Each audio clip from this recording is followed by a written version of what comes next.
All right, welcome back to the Daily Dose.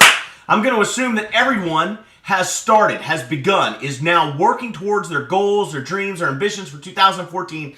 And one thing for you to think about as you're going into the new year and you got all these ideas, you got all these things you want to strive for, and man, we're going to lose weight, and we're going to make more money, and we're going to be more successful, we're going to have better marriages, we're going to look better, be more powerful, more handsome, all that stuff, right? As we go rolling, barreling, barraging into 2014, understand that just like the old adage that says, if you're not building your dream, you're building someone else's. Have you ever heard of that? There's a saying that goes, if you're not directing your day, someone else is going to.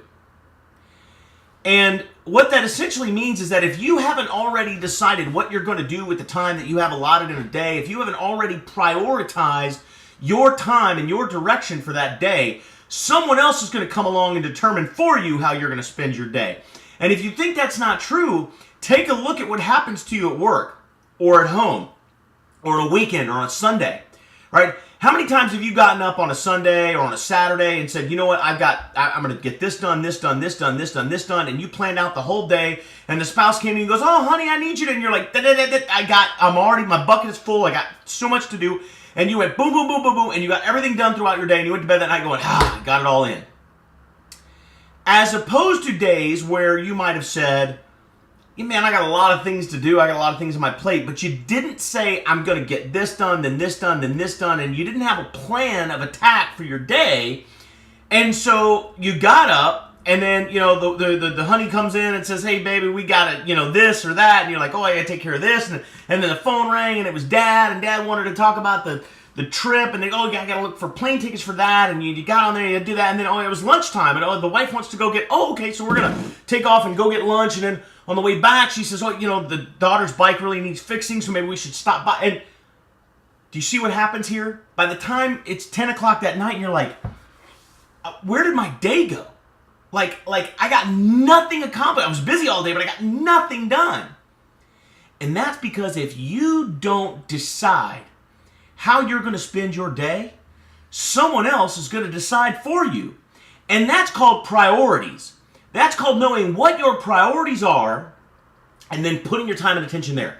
So for me, for example, I have three big priorities. By the way, you always have to have a big three. If you have more than three priorities, you probably don't have any. And if you have less than three, you're not thinking outside the box, right?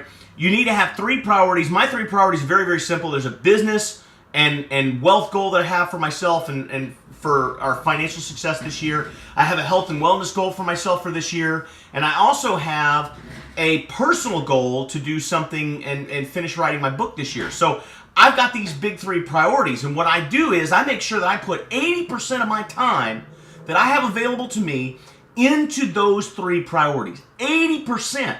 And I'll map that out for the day. Now, I'm going to promise you this, guys. If you will use a daily agenda, if you will use a daily calendar, and if you will prioritize your time into the things that are the most important, or what you've told yourself are the most important things for you, you will find yourself to be so much more productive in all of those areas, and you'll begin to move rapidly toward the realization of those goals in 2013. And on that note, 2014.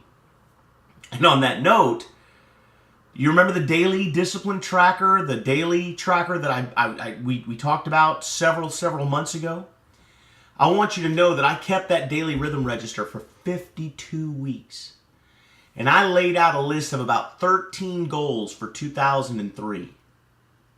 And I want you to know that I accomplished every one of those goals except one in 2013. 12 out of 13 goals were accomplished because of that daily rhythm register.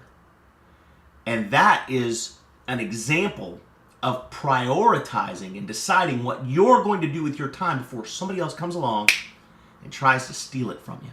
So tomorrow, let's talk about that weekly rhythm register and how you can use it to create your ideal life in 2014. That's the dose, guys. Go out there and you know what to do. Make it a great day.